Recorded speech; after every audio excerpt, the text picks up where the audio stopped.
तो आप 30 लाख रुपए का बीज फी एकड़ का खरीद कर लगाते हैं और आपको ये भी नहीं पता कि अगले साल आपको 500 रुपये प्राइस भी मिलेगी या नहीं मिलेगी। उसकी एक रीज़न है कि जिस वक्त जीवन लगना शुरू हुआ था वो चंद एकड़ के ऊपर था, आज वो लग रहा है हज़ारों एकड़ के ऊपर। जब हज़ारों एकड़ की पैदावार मेरी इंफॉर्मेशन के मुताबिक तकरीबन 10,000 एकड़ के ऊपर इस साल लग जाएगा। बिस्मिल्लाहिर्रहमानिर्रहीम, अस्सलाम वालेकुम। आज एक बहुत ही इंटरेस्टिंग टॉपिक जिसके बारे में आप लोग कुछ ना कुछ जानना ज़रूर चाहते होंगे, उस पर हम बात करेंगे कि जो जीवन जिसकी एक हाइप क्रिएट कर दी गई है सोशल मीडिया पे, एग्रीकल्चर को अगर आप सर्च करते हैं तो आपको एक लफ्ज़ ज़रूर सुनने को मिलता है कि पैसे कमाने हैं तो जीवन के अंदर है, इसके अलावा किसी चीज़ के अंदर उतना पैसा मौजूद नहीं है। आपको थंबनेल्स मिलते हैं पाकिस्तान की सबसे ज़्यादा कमा कर देने वाली फसल, और 1 एकड़ लगाएं 1.25 करोड़ कमाएं, 1 एकड़ लगाएं 2 करोड़ कमाएं। तो ये वो चीज़ें हैं जो किसी भी इंसान को मुतासिर करती हैं, क्योंकि हर इंसान पैसा कमाना चाहता है। हालात ये हो चुके हैं कि इस प्रोपेगेंडा को देखकर गरीब बंदा जो 4 पैसे कमाना चाहता है वो अपना जेवर बेच रहा है, अपने जानवर बेच रहा है। रिटायर्ड लोग जो पेंशन वगैरह जिनके पास मौजूद है, प्रोविडेंट फंड वगैरह जिनके पास मौजूद है, वो चाहते हैं कि कोई कारोबार सेट हो जाए। उनको एक आसान फसल मिल गई है कि जीवन के ऊपर एक ही दफ़ा 30-40 लाख रुपए का बीज लेकर एकड़ का इन्वेस्ट करो और अगले साल आपका वो 1.5 करोड़ रुपये हो जाएगा। उसके अलावा ओवरसीज़ पाकिस्तानी जो कि जीवन के सबसे बड़े ख़रीदार हैं, क्योंकि उनका सोर्स ऑफ इंफॉर्मेशन जो है वो सिर्फ और सिर्फ सोशल मीडिया है। अब वो पाकिस्तान आने से पहले क्योंकि चाहते हैं कि एक अच्छा कारोबार सेट हो जाए, उनकी फैमिली के लिए कुछ अच्छा हो जाए, वापस आके उनको तंग ना होना पड़े, तो वो ख़ास तौर पे वो लोग जो आके एग्रीकल्चर के अंदर सेट होना चाहते हैं, तो उनको तो जीवन जो है वो अपनी निजात का रास्ता नज़र आ रहा है कि जीवन आप लगा लें और आप 1 करोड़ 1.5 करोड़ रुपए के मालिक बन जाएं। तो इन सारी चीज़ों को देखते हुए फिर मैसेजेस की भरमार थी। मैं वाज़ेह कर देना चाहता हूँ कि ना तो मैं जीवन के अंदर किसी भी किस्म की ख़रीदारी करता हूँ, ना मैं इसकी सेल्स करता हूँ, ना मैं इसका बीज लेता हूँ, ना मैं किसी को लेकर देता हूँ। लोग मुझे कहते हैं कि जी आप हमें बीज लेकर दे दें, तो मैं इस चीज़ से उस वक्त तक दूर रहना चाहता हूँ जब तक इसकी प्राइस कंट्रोवर्शियल है। मुतनाज़े प्राइस जब ख़त्म हो जाएगी, और यहाँ भी एक बात मेरी याद रखें इस वीडियो को देखने से पहले कि मैं जीवन का बहसीयत वैरायटी ख़िलाफ़ हरगिज़ नहीं हूँ। ये एक अच्छी वैरायटी है, हमारे मायानाज इदारे NARC ने इसको डेवलप किया, इसको प्रमोट किया फार्मर्स के लिए। एक नॉर्मल प्राइस रखी थी उस वक्त 500 रुपये, जो कि ठीक थी। मेरे ख्याल में उस वक्त भी थोड़ी सी ज़्यादा थी कि 300 रुपये के आसपास होती तो चले लगा लेते, लेकिन अब जहाँ तक पहुँच गई है तो बिल्कुल कंट्रोवर्शियल। तो जब तक वो प्राइस नॉर्मल नहीं हो जाती मैं इसके अंदर किसी भी किस्म की कोई डील नहीं करता, लोगों को समझाता हूँ कि फिल वक्त इसके अंदर ना करें। तो आज हम इस जीवन की हकीकत के बारे में बात करेंगे कुछ पॉइंट्स के ऊपर। सबसे पहली बात कि जो पैदावार इसकी बताई जा रही है 350 मन 400 मन, कुछ लोग उसको 450 मन तक कोट करते हैं, उसकी क्या हकीकत है, और उसके अलावा क्या ये चीज़ जब बहुत ज़्यादा आम हो जाएगी, पाकिस्तान की ज़रूरियात पूरी कर देगी, तो एक्सपोर्ट की जा सकती है या नहीं की जा सकती, और उसके अलावा इसकी पाकिस्तान के अंदर लोग इसको पसंद करेंगे या नहीं करेंगे, इसकी प्राइस क्या होगी आने वाले टाइम के अंदर जब ये बीज के तौर पर सेल नहीं हो रहा होगा और मार्केट के अंदर आ जाएगा। और जो लॉलीपॉप आपको मुख्तलिफ दिए जाते हैं, आपको ऐसी कैलकुलेशंस करके बताई जाती हैं कि भाईजान अगर रेट्स नॉर्मल हो भी गए तब भी ये करोड़ों की फसल है, उन सारी चीज़ों की क्या हकीकत होगी मैं कोशिश करूँगा कि अच्छा सा एनालिसिस आप लोगों के सामने पेश करूँ ताकि फ़ैसला करना आप लोगों को आसान हो जाए। अस्सलाम वालेकुम दोस्तों, इट्स मी मज़हर अली, आप मेरे साथ हैं यार फार्म्स चैनल पे, मेरे साथ रहिएगा।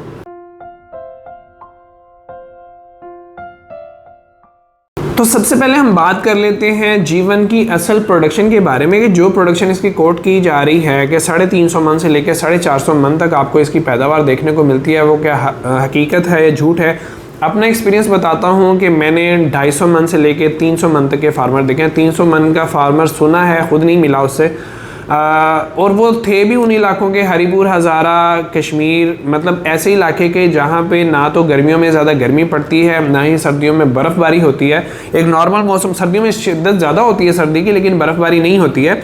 उन इलाकों के अंदर इसकी पैदावार नो डाउट ज़्यादा निकली है। 300 मन 350 मन के 350 मन वाला केस मेरी नज़रों में से नहीं गुजरा, तो 300 मन के आसपास, वो भी उन इलाकों में खैबर पख्तूनख्वा के जहाँ पे बर्फ़बारी नहीं होती, पंजाब के जैसे हमारा वादी सून सकेसर हो गया, बलूचिस्तान के कुछ इलाके जहाँ पे बर्फ़बारी नहीं होती है और मौसम नॉर्मल रहता है, वहाँ पे इसकी पैदावार अच्छी आती है। पंजाब के अंदर फार्मर 250 मन से ऊपर नहीं जाते। बहुत अच्छे फार्मर जिनकी ज़मीनें बहुत अच्छी हैं, फर्टाइल लैंड है, भल वाली ज़मीनें हैं, दरियाई एरिया है, और उन्होंने जो मैनेजमेंट थी वीड्स की बहुत अच्छी की, उनकी पैदावार आ जाती है 270 मन, 280 मन। और ये मैं बात कर रहा हूँ गीले की। इसको सूखे की तरफ आप बिल्कुल ना लेके जाएं, क्योंकि जब ये ड्राई होता है तो इसका वेट 60% तक लॉस होता है। मतलब आपने अगर 100 मन रखा है तो आपका सिर्फ 40 मन बाकी रहेगा, बाकी 60 मन जो है वो 5-6 महीनों के अंदर हवा के अंदर उड़ जाता है।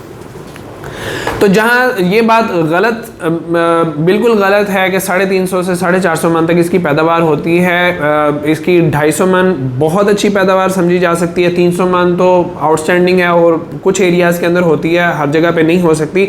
मैंने इसका 100 मन पैदावार लेने वाला फार्मर भी देखा है, क्योंकि उसने अपनी क्रॉप को बहुत अच्छे तरीके से हैंडल नहीं किया था। दूसरी बात इसमें कही जाती है कि बीमारियां नहीं आती, इसके ऊपर इंसेक्ट अटैक नहीं आता। ये बात बिल्कुल गलत है।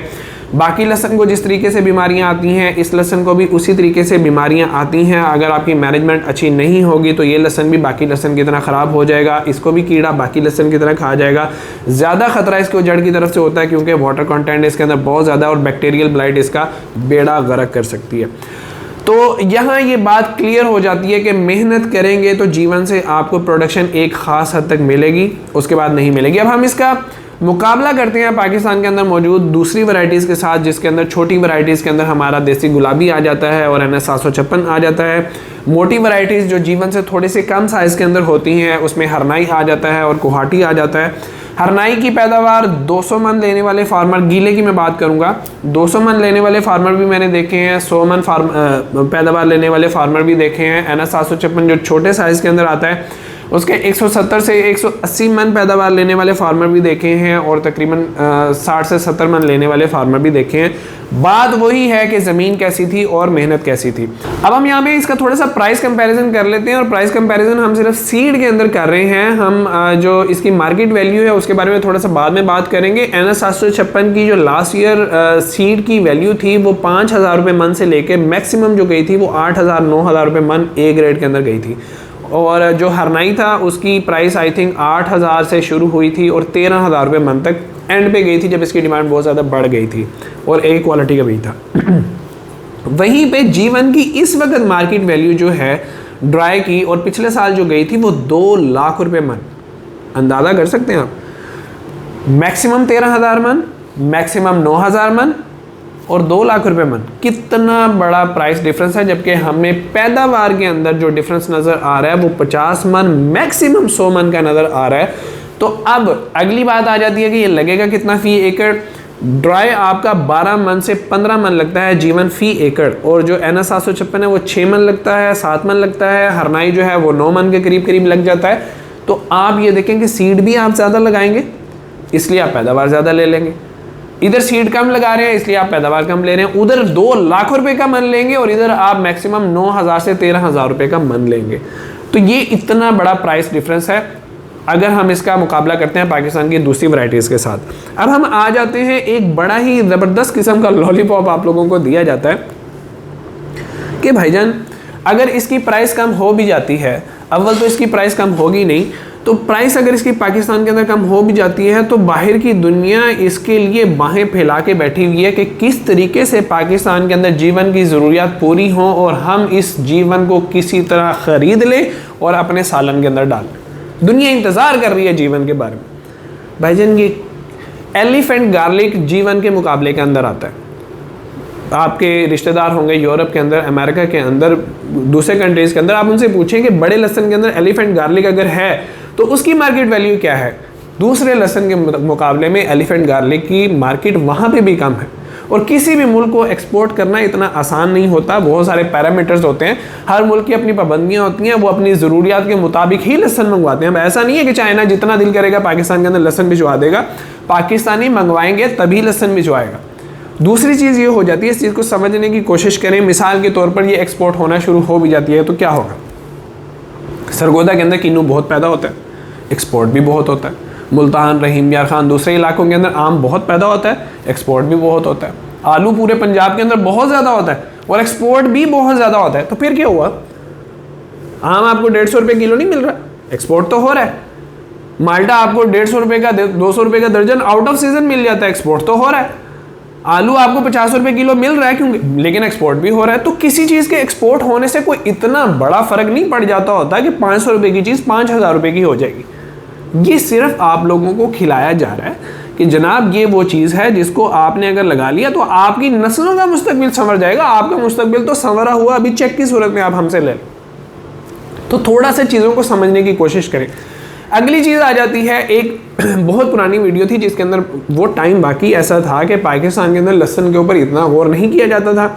बाद में जैसे जैसे सोशल मीडिया के अंदर इसके ऊपर बात होती गई, हर साल सैकड़ों एकड़ उसके अंदर ऐड होते रहे और इस वक्त हम बड़े अच्छे तरीके से पाकिस्तान के अंदर लहसुन की ज़रूरियात को पूरा करें। बेशक अभी भी ए ग्रेड क्वालिटी का हम बाहर से मंगवाते हैं काफ़ी हद तक, वो भी आउट ऑफ सीज़न के अंदर जाके, लेकिन हम बहुत हद तक ज़रूरियात पूरी करें। चलें हम मान लेते हैं पाकिस्तान अपने लहसुन की ज़रूरियात पूरी नहीं कर रहा और G1 आकर पाकिस्तान के लहसुन की ज़रूरियात को पूरा करेगा।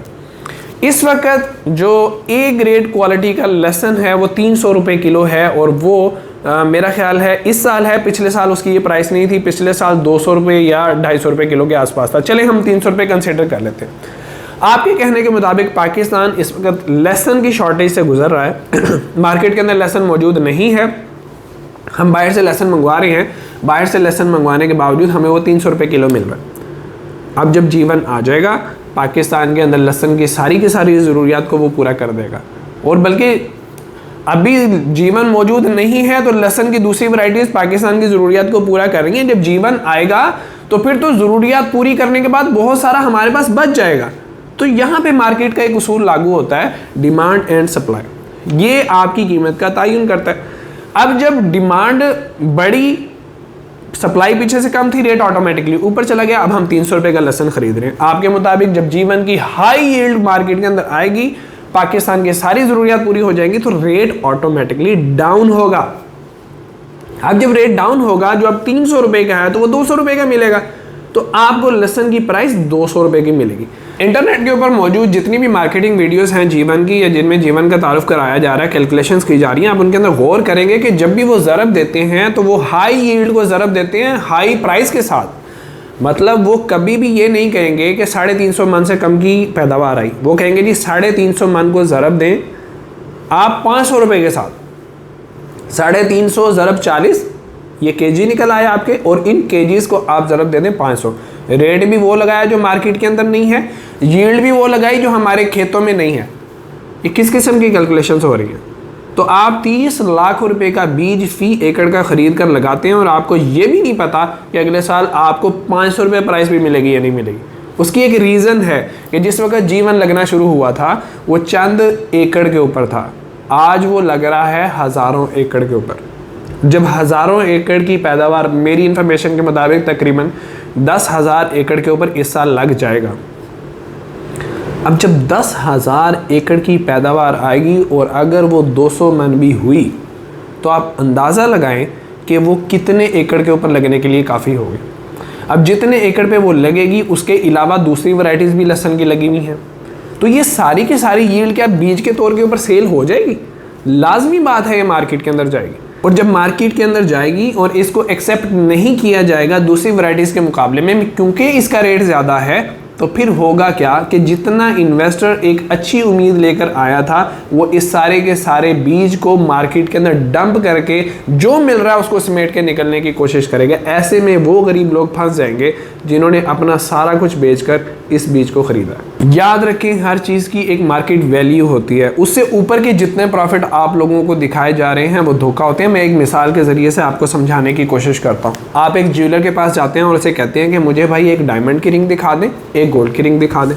वो बंदा एक डायमंड की रिंग निकाल के आपके सामने रखता है और कहता है कि भाईजान ये 10 लाख रुपए की रिंग है और उसकी वजह ये है कि ये जो हीरा है ये इतने कैरेट का, इसका साइज़ काफ़ी बड़ा है और इसके जो कट्स हैं वो बहुत ही फाइन है, जिसकी वजह से इसकी ये प्राइस है।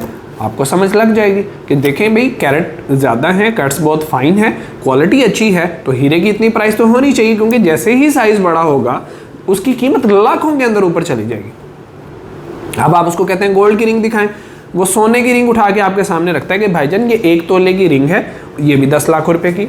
आप उसे कहते हैं कि भाई सोने की रिंग 10 लाख रुपए की कैसे है? 1 तोले की रिंग है 1.5 लाख रुपए तोला। अगर ये है तो आपकी बनवाई और सारी मजदूरी वगैरह आप 2 लाख रुपए ले लें, बहुत छलांग मारी 2.5 लाख ले लें, 3 लाख ले लें, 10 लाख किस चीज़ के हैं? वो कहें नहीं भाईजान ये सोना बहुत ख़ास किस्म का है, ये अंगूठी हमने बड़ी करके बनाई है और इसके बड़े होने की वजह से इसका बड़ा रेट है। तो आप उसको कहेंगे भाईजान आप मुझे क्या बातें सुना रहे हैं, सोना तो सोना है। अगर उसका 1.5 लाख रुपए तोला सरगोदा के अंदर रेट है तो लाहौर के अंदर भी वही रेट है, कराची के अंदर भी वही रेट है। ऐसा तो नहीं है कि ये बड़ी अंगूठी बना दी है तो बड़ी अंगूठी की वजह से जो 1.5 लाख रुपए का तोला है वो 5 लाख रुपए का तोला हो गया।